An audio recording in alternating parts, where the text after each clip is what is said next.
Marcus Thompson had always been the type of person who thought rules didn't apply to him. At 28, he owned a successful tech startup back in California and had more money than sense.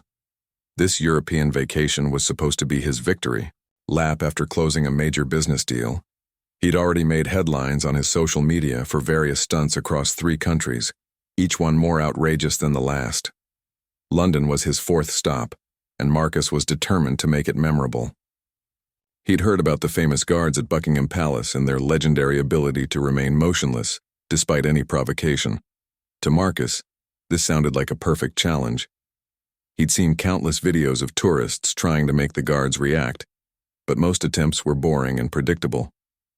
He wanted to do something that would go viral.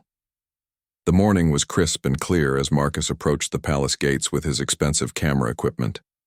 He'd spent the previous evening researching the guards' schedules and positions. Guard duty typically lasted 2 hours, and he'd timed his arrival perfectly to catch the 10 a.m. shift change. The guard he'd targeted was standing at the far right post, a tall man with an impressive mustache barely visible beneath his bearskin hat. Marcus had prepared his props carefully. He'd purchased a traditional British tea set from Harrods the day before, complete with fine china cups and a proper teapot. His plan was simple but dramatic. He would approach the guard as if offering him tea, then accidentally splash the hot liquid on the guard's pristine red uniform. The shock value would be perfect for his followers, and he was confident the guard would break character. What Marcus didn't know was that the guard he'd chosen was Sergeant William Hayes, a 20-year veteran of the Queen's Guard, with a reputation among his colleagues for having nerves of steel. Hayes had served 3 tours in Afghanistan before, taking his ceremonial position. He'd seen real combat, real danger, and real consequences. A spoiled tourist with a teacup was hardly going to rattle him. Hayes had noticed Marcus circling the area for nearly an hour, taking photos and videos from different angles. His training had taught him to be aware of everything happening around him, even while maintaining his stoic pose. He'd seen the expensive equipment, the designer clothes, and the entitled swagger that screamed, "American tourist looking for attention." Hayes had dealt with hundreds of Marcus types over the years. As Marcus finally approached, Hayes could see the carefully orchestrated setup. The camera was positioned at the perfect angle to capture whatever stunt was about to unfold. Other tourists had begun to gather, sensing that something entertaining was about to happen. Marcus loved having an audience, and the growing crowd only fueled his confidence. "Excuse me, sir," Marcus called out loudly, making sure his voice carried to the gathering spectators and his recording equipment. "Would you care for some proper English tea? You must get thirsty standing there all day." The teapot in Marcus's hands was filled with genuinely hot tea. He'd heated it just minutes before in a nearby cafe, and steam was still rising from the spout. His plan required authentic props for maximum impact. The china cup rattled slightly against the saucer as he held it up toward the motionless guard. Hayes remained perfectly still, his eyes focused straight ahead as protocol demanded.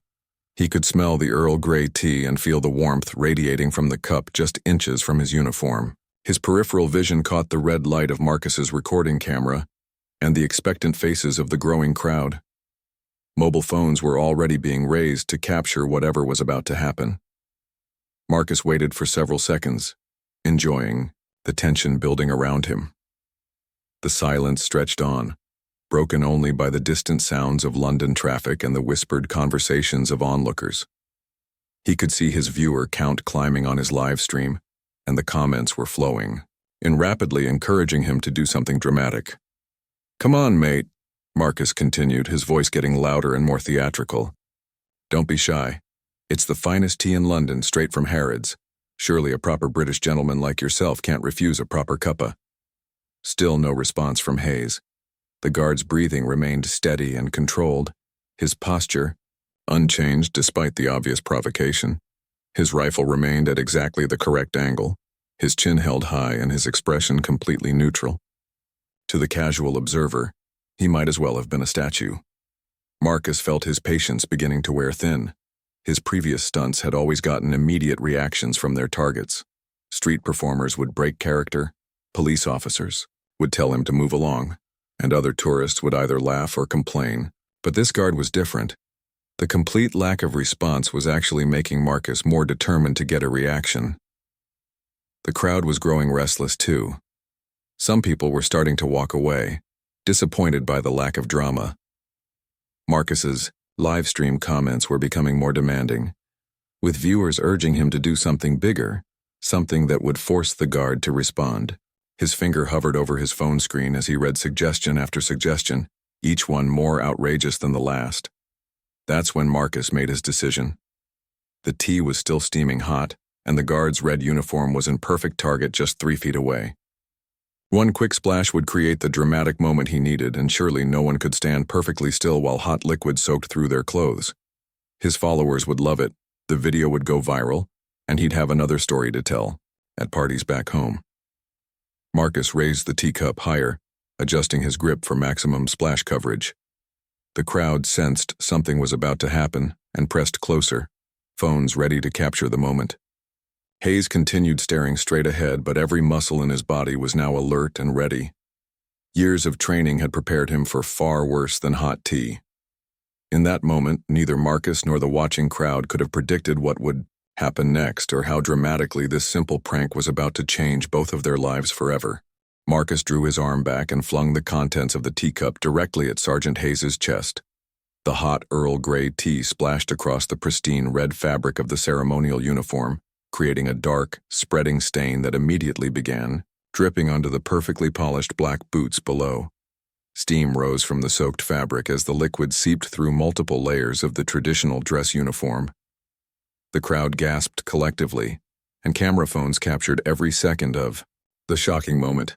Marcus stepped back with a triumphant grin, expecting to see the guard finally break character, perhaps jumping back in surprise or shouting in anger. Instead, something far more impressive happened. Absolutely nothing. Hayes didn't flinch. He didn't blink.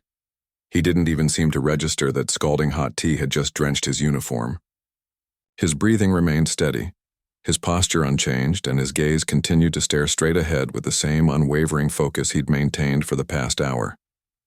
The only sign that anything had happened was the growing dark stain across his chest and the faint smell of bergamot now mixing with the crisp London air. Marcus's confident smile began to fade as seconds ticked by without any reaction. This wasn't going according to plan. Every other prank he'd pulled had gotten immediate responses. Street musicians would stop playing. Police officers would approach. Him and other tourists would either laugh or complain loudly. But this guard was treating the hot tea splash as if it were nothing more than a light morning breeze. The watching crowd was equally stunned. Many had expected the guard to at least acknowledge what had happened, perhaps calling for assistance or stepping out of position to deal with his soaked uniform. Instead, they were witnessing something that seemed almost superhuman. A complete lack of reaction to what must have been an extremely uncomfortable and potentially painful experience. Marcus pulled out his phone to check his live stream, expecting to see comments praising his bold move. Instead, the chat was filled with very different reactions.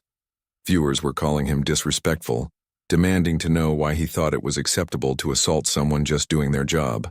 The word assault appeared multiple times, and Marcus felt his stomach drop as he realized that throwing hot liquid at another person might actually be considered a criminal act.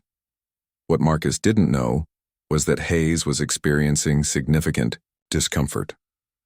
The tea had been genuinely hot, and it was now soaking through his thick ceremonial tunic, vest, and undershirt. His skin was stinging from the heat, and he could feel the moisture spreading across his torso. But Hayes had endured far worse during his military service.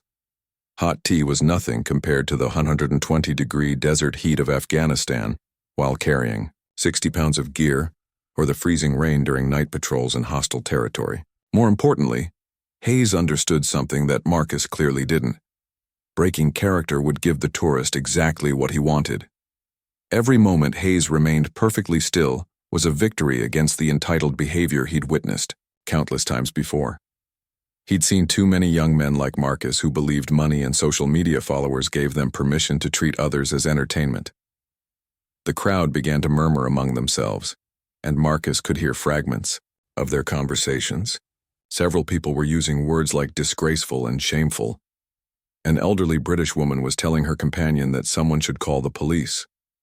A group of teenagers who had initially seemed excited by the drama were now recording Marcus, with disapproving expressions, clearly planning to share their own version of events.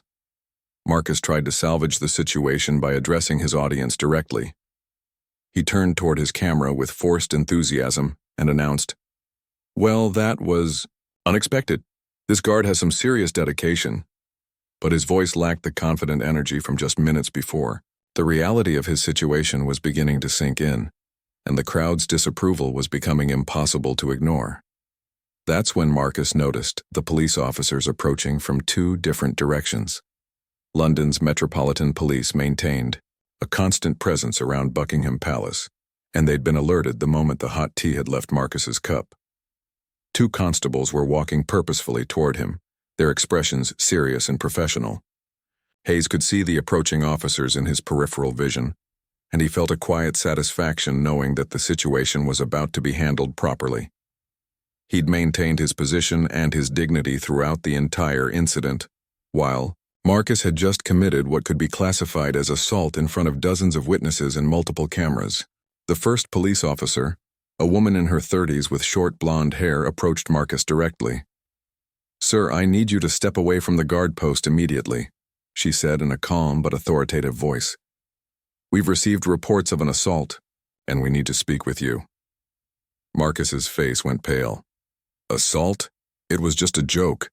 Just a bit of fun for my social media." He gestured toward his camera equipment as if that would somehow justify his actions. "Look, I'm a tourist. I didn't mean any harm." The second officer, a tall man with graying temples, was already speaking into his radio, calling for additional support and requesting someone to check on the guard's condition. "The intent doesn't matter, sir," the female officer explained to Marcus. "You threw hot liquid at another person without their consent. That constitutes assault under British law." Marcus looked around desperately at the crowd, hoping for support, but found only disapproving faces staring back at him. His phone was still recording, capturing his growing panic as the reality of potential criminal charges began to set in. The viral moment he'd planned was turning into a nightmare that would follow him far beyond his European vacation. Meanwhile, Hayes continued his duty with the same unwavering professionalism he'd shown throughout his entire career.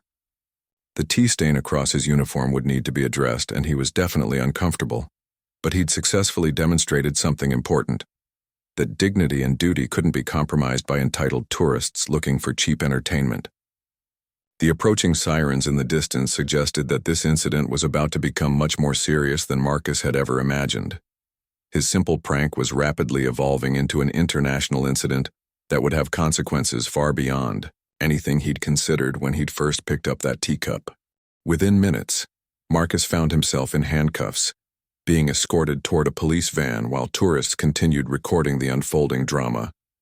The irony wasn't lost on him that he was now the unwilling star of multiple videos that would likely receive far more views than anything on his own social media accounts.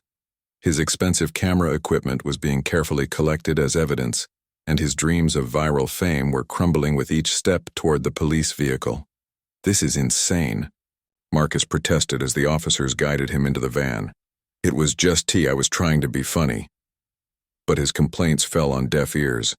The female officer who'd arrested him had seen enough entitled tourists over the years to recognize that Marcus genuinely believed his intentions somehow excused his actions.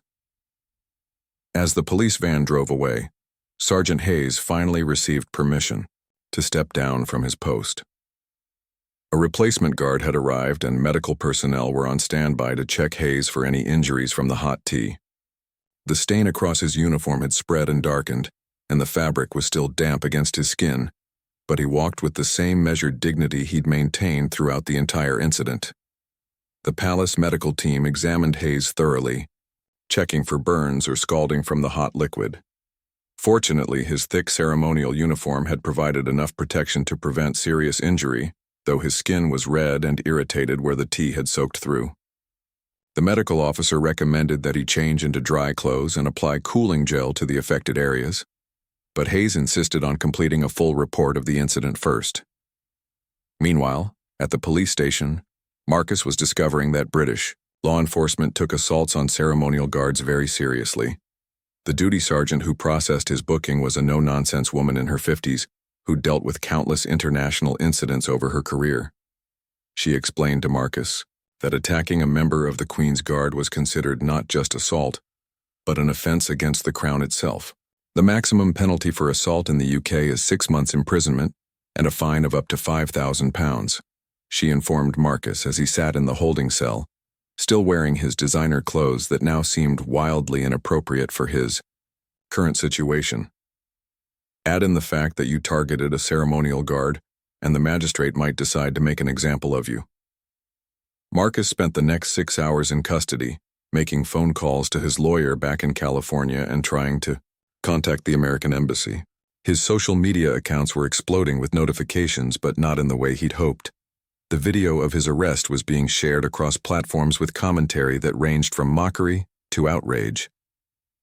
Tourist was trending on Twitter, but every tweet seemed to criticize his behavior rather than praise his boldness. The American embassy duty officer who eventually returned Marcus's call was polite, but firm in her assessment of the situation. "Mr. Thompson, you committed a criminal act in a foreign country while representing the United States as a tourist. While we'll provide you with a list of local attorneys and ensure you're treated fairly under British law, we cannot and will not intervene in the legal process." That evening, Hayes returned to his small flat in South London, finally able to change out of his tea-stained uniform and into comfortable civilian clothes. His wife Sarah, a nurse at the local hospital, was waiting with a warm dinner and a concerned expression. She'd heard about the incident through friends who'd seen it on social media, and she was both proud of her husband's professionalism and angry at the tourist who'd humiliated him. "How are you feeling?"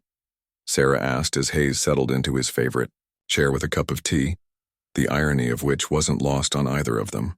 "Did the medical team say you were all right?" Hayes nodded, sipping his tea slowly. "Just some skin irritation, nothing serious. The uniform did its job." He paused, considering the day's events. 20 years in service, and I've never had anyone actually throw something hot at me before. Plenty of shouting, lots of photos, even a few people trying to grab my hat, but hot tea was a new experience. Sarah shook her head in disgust. "What's wrong with people? Why do they think it's acceptable to treat you like some sort of carnival attraction? You're doing important work, honoring centuries of tradition, and that idiot treated you like a prop for his social media nonsense." What neither Hayes nor Sarah knew was that Marcus's incident was about to trigger a much larger conversation about tourist behavior at Britain's most sacred sites. Videos of the tea throwing had been picked up by major news outlets across Europe and North America. Travel bloggers were using the incident as an example of ugly American behavior abroad, while British commentators were calling for stricter penalties for tourists who disrespected ceremonial guards. The next morning, Hayes reported for duty, as usual, wearing a fresh uniform and maintaining the same professional standards that had defined his entire career. However, he noticed increased security around the palace grounds with additional police officers positioned to watch for potential troublemakers. His commanding officer informed him that they'd received dozens of calls from tourists asking if the guards were allowed to be assaulted for entertainment purposes. Marcus, meanwhile, was preparing for his first court appearance. His hastily hired British attorney had reviewed the evidence against him and delivered some sobering news. The case was ironclad. Multiple camera angles had captured the entire incident, including Marcus's deliberate preparation and obvious intent to cause distress to the guard. The prosecution was likely to seek the maximum penalty allowable under law. "Your best option is to plead guilty and throw yourself on the mercy of the court," the attorney advised during their meeting in his cluttered London office. "Show genuine remorse, explain that you didn't understand the cultural significance of what you were doing, and hope the magistrate is feeling charitable." But Marcus wasn't ready to accept responsibility for his actions. His business partners back in California were pressuring him to fight the charges, worried that a criminal conviction would damage their company's reputation. His social media followers were split between those calling him an embarrassment and those encouraging him to fight the system. The attention was intoxicating, even if it was largely negative. That evening, as Hayes enjoyed another quiet dinner with his wife, neither of them could have predicted that Marcus's decision to fight. The charges would lead to an international media circus that would change both of their lives in ways they never could have imagined. 3 weeks later, Marcus stood in Westminster Magistrates' Court, facing Judge Patricia Whitmore, a stern woman in her 60s who had presided over thousands of cases involving tourist misconduct. The courtroom was packed with journalists, tourists curious about the proceedings, and even a few of Hayes's fellow guardsmen who had come to support their colleague during his testimony. Marcus had decided to plead not guilty, convinced by his legal team that they could argue the incident was a harmless prank rather than a deliberate assault. His California-based publicist had even suggested that fighting the charges would generate more positive attention for his brand, painting him as a victim of British overreaction rather than a perpetrator of assault. The prosecution presented their case methodically, showing multiple video angles of the incident, including Marcus's own live stream footage where he could be heard planning the tea throwing beforehand. The prosecutor, a sharp young woman named Emma Richardson, walked the court through each moment of the incident, emphasizing Marcus's deliberate preparation and clear intent to cause distress. This was not a spontaneous moment of poor judgment, Richardson argued, pointing to the evidence table where Marcus's expensive tea set was displayed alongside printouts of his social media posts. Mr. Thompson purchased this tea set specifically for this stunt. He heated the tea to ensure maximum impact. He positioned his cameras for optimal recording angles. This was a calculated assault on a member of Her Majesty's forces, carried out for personal gain and social media attention. When Hayes took the witness stand, the courtroom fell silent. Still wearing his dress uniform, he spoke in clear, measured tones about his 20 years of service, his tours of duty in Afghanistan, and the pride he took in his ceremonial role. He described the physical sensation of the hot tea soaking through his uniform and the discomfort he'd endured while maintaining his position. The liquid was genuinely hot, Hayes testified, looking directly at Marcus as he spoke. I could feel it burning through the layers of my uniform. But breaking character would have given Mr. Thompson exactly what he wanted, a reaction that would make his video more entertaining for his followers. Marcus's defense attorney, Jonathan Mills, tried to portray his client as a naive tourist who simply didn't understand British customs. My client is a successful businessman from California who made a momentary error in judgment, Mills argued. He had no malicious intent and certainly didn't intend to cause physical harm to Sergeant Hayes. This was a cultural misunderstanding, not a criminal assault. But the prosecution had done their homework on Marcus's background. Richardson presented evidence of his previous pranks across Europe, including incidents in Paris where he'd disrupted street performers and in Rome where he'd been escorted away from the Colosseum for climbing on restricted areas. A pattern of entitled behavior was clearly established. The most damaging evidence came from Marcus's own social media accounts. Richardson read aloud from posts where Marcus had boasted about making people react and breaking the boring guards. His live-stream comments during the incident showed him encouraging his followers to suggest more dramatic actions, and his immediate reaction after throwing the tea included laughter and celebration rather than concern for Hayes's well-being. Judge Whitmore listened to all arguments with obvious disapproval. When it came time for her verdict, she addressed Marcus directly, her voice carrying decades of authority and experience with cases exactly like his. Mr. Thompson, you have shown a complete disregard for British law, customs, and basic human decency, she began, causing Marcus to shift uncomfortably in his seat. Your actions were not those of a confused tourist making an innocent mistake. They were the calculated actions of someone who believed his entertainment was more important than another person's dignity and safety. The judge continued, Sergeant, Hayes represents centuries of British military tradition. He serves his country with honor and professionalism, standing guard over one of our most important national symbols. You reduced him to a prop in your social media performance, treating him as less than human for your own amusement. Marcus felt his stomach drop as he realized the judge was building toward a harsh sentence.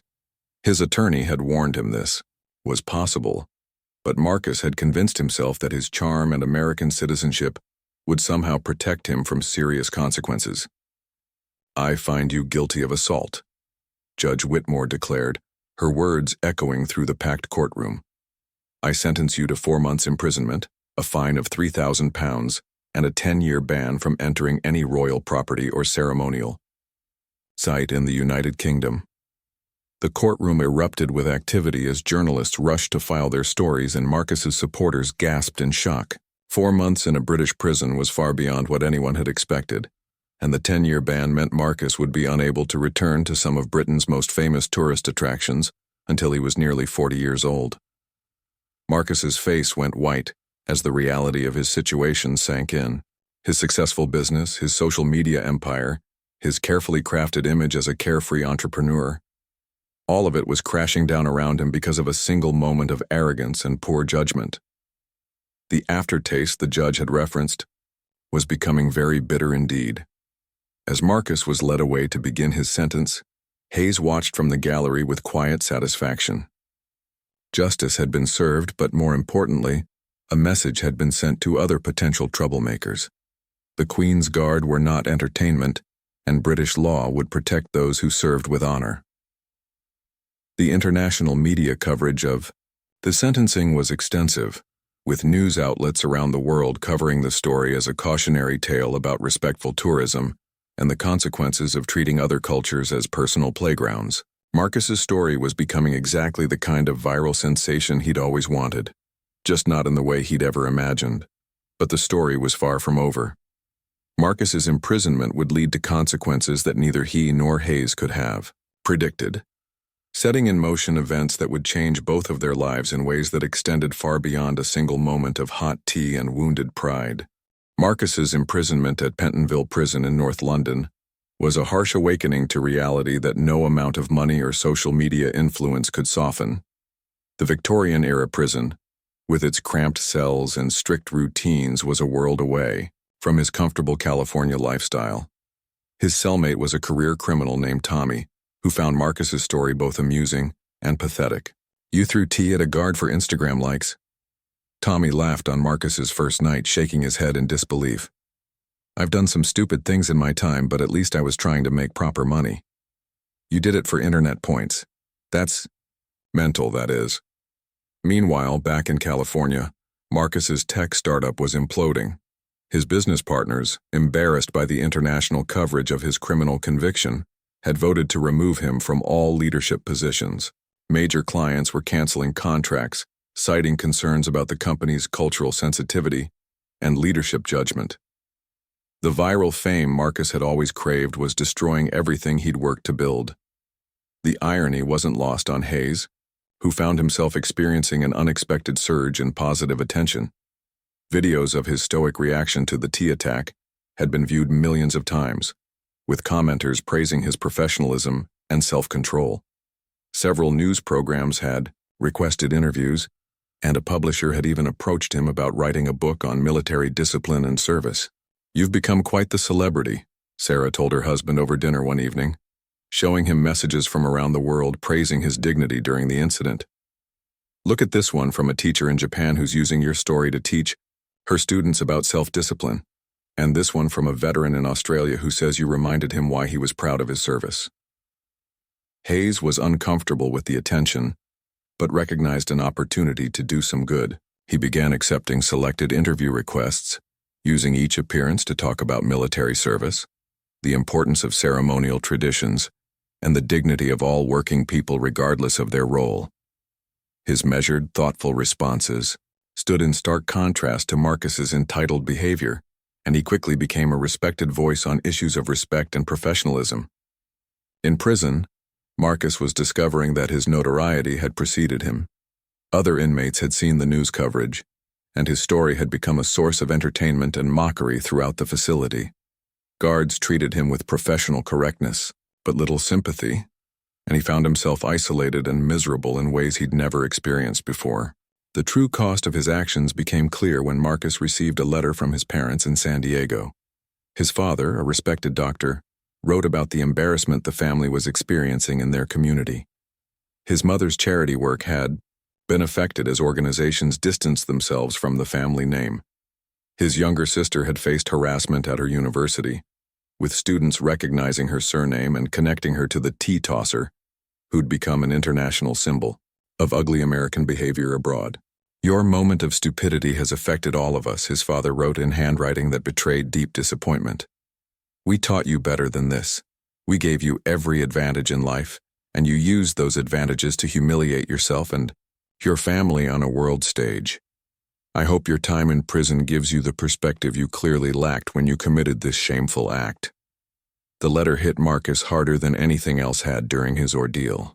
He'd been so focused on building his online persona and chasing viral fame that he'd lost sight of how his actions affected the people who actually mattered in his life. The realization that his parents were ashamed of him was more painful than the prison conditions or the loss of his business. Back in London, Hayes had been approached by the Ministry of Defense about participating in a new initiative to educate tourists about the significance of ceremonial duties. The program would involve brief presentations at major tourist sites, explaining the history and importance of traditions like the changing of the guard, while emphasizing the respect due to the people who served in these roles. "It's not about punishing tourists for taking photos or asking questions," Hayes explained during a planning meeting at the ministry offices. "It's about helping them understand that we're real people doing important work, not living statues, put there for their entertainment. Most visitors are respectful once they understand the significance of what they're seeing." The program launched 3 months into Marcus's sentence, with Hayes and several other guards giving short talks to tour groups at various royal sites. The response was overwhelmingly positive, with tourists expressing genuine interest in learning about military traditions and showing increased respect during ceremonial events. Meanwhile, Marcus was struggling with the monotony and isolation of prison life. His social media accounts, managed by an assistant back home, were hemorrhaging followers as the novelty of his situation wore off.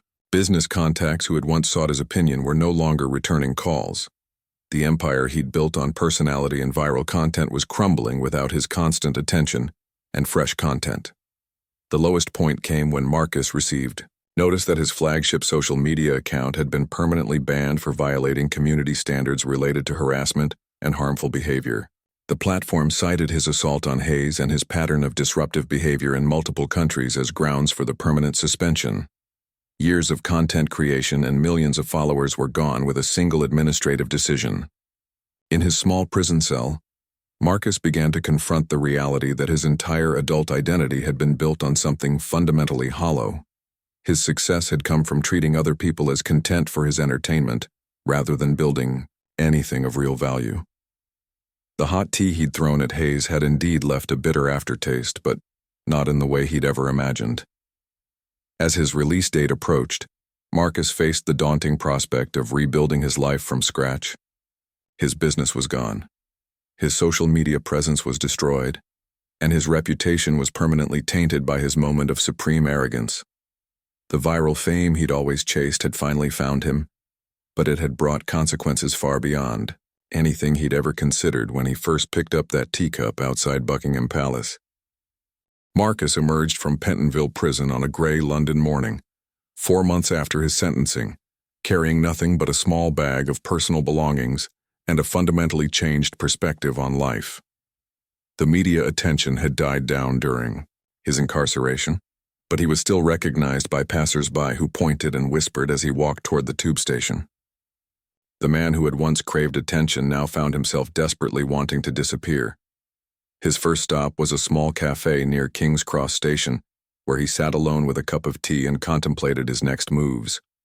The irony of drinking, tea wasn't lost on him, and he found himself thinking about Sergeant Hayes for the first time not as a victim of his prank, but as a real person whose life he had disrupted.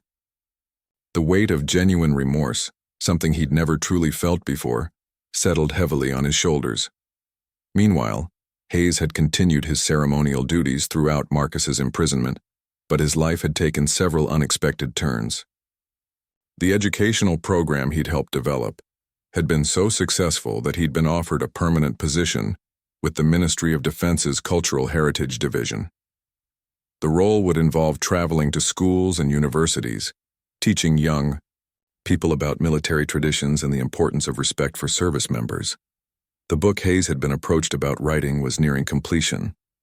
Standing Guard. Lessons in Dignity from a Life of Service was scheduled for publication in 6 months, with proceeds going to military charities supporting veterans and their families.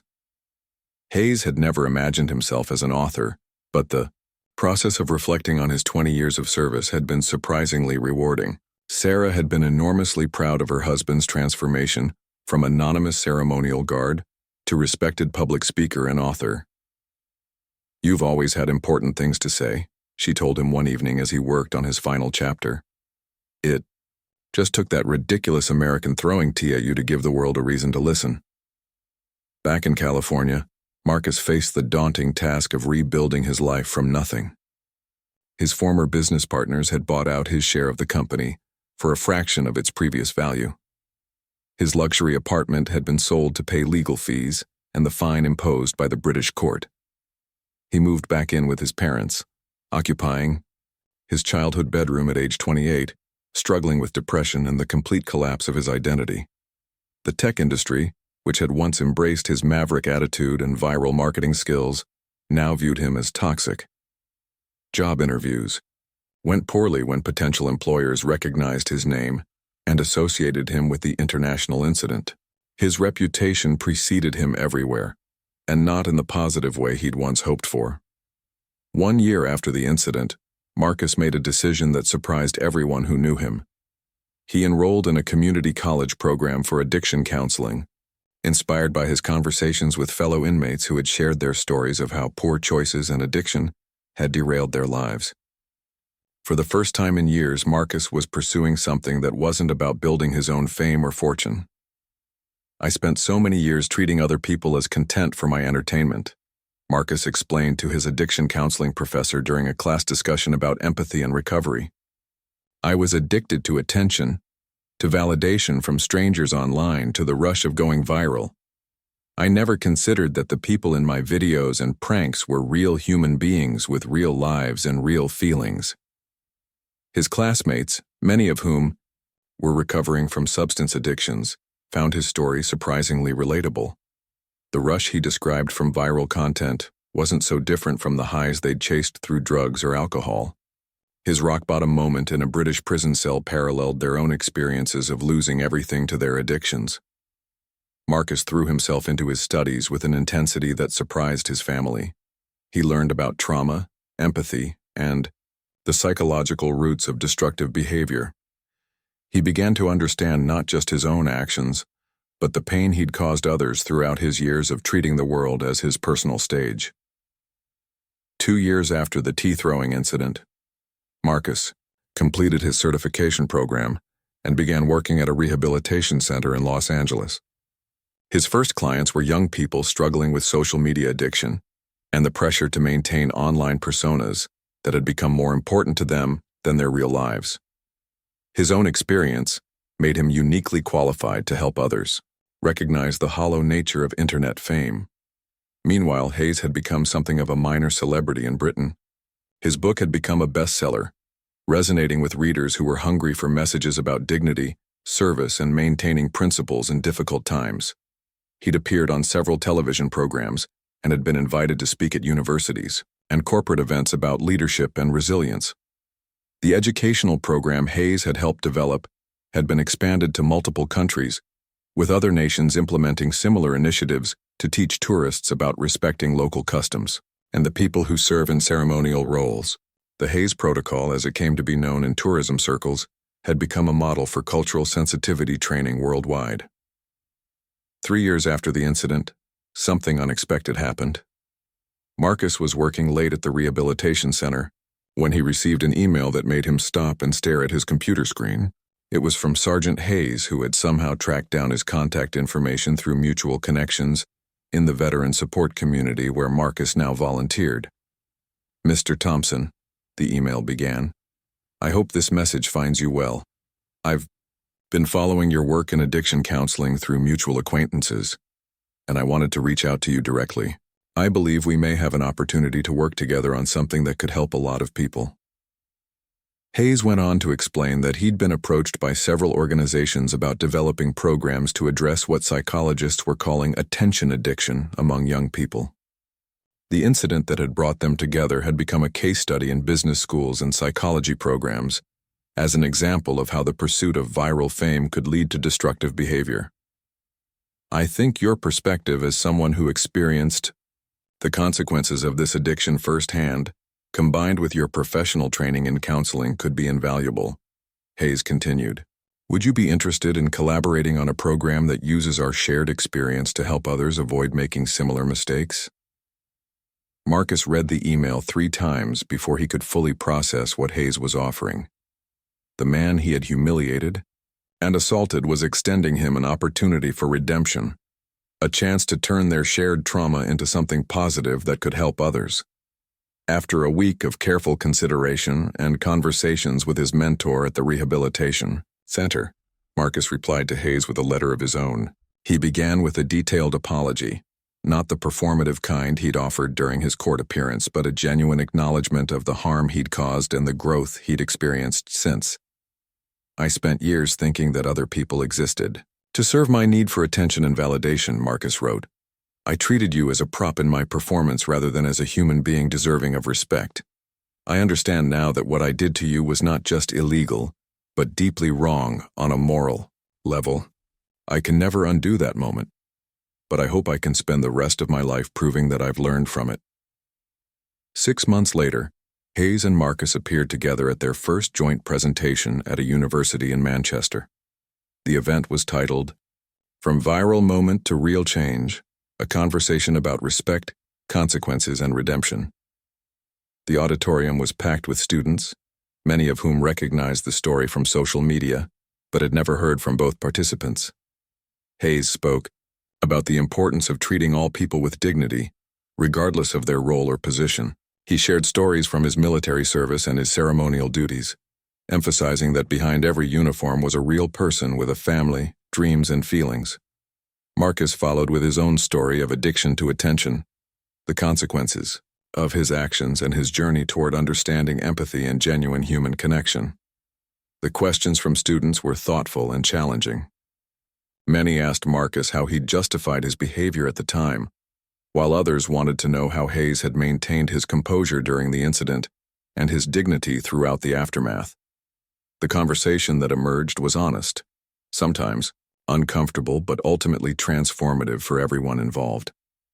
As they left the university that evening, Hayes and Marcus walked together toward the train station. The irony wasn't lost on either of them that a moment of supreme disrespect had led to a partnership built on mutual understanding and shared purpose. You know, Hayes said as they waited for their train, that tea you threw at me turned out to be the beginning of something neither of us could have predicted. Marcus nodded, still amazed by the grace Hayes had shown him throughout their unlikely partnership. The aftertaste was bitter for a long time, he admitted, but I think we've finally found a way to make something sweet from it. Their program went on to reach thousands of young people across Europe and North America, using their story as a powerful example of how a single moment of poor judgment can have far-reaching consequences, but also how genuine remorse, hard woo,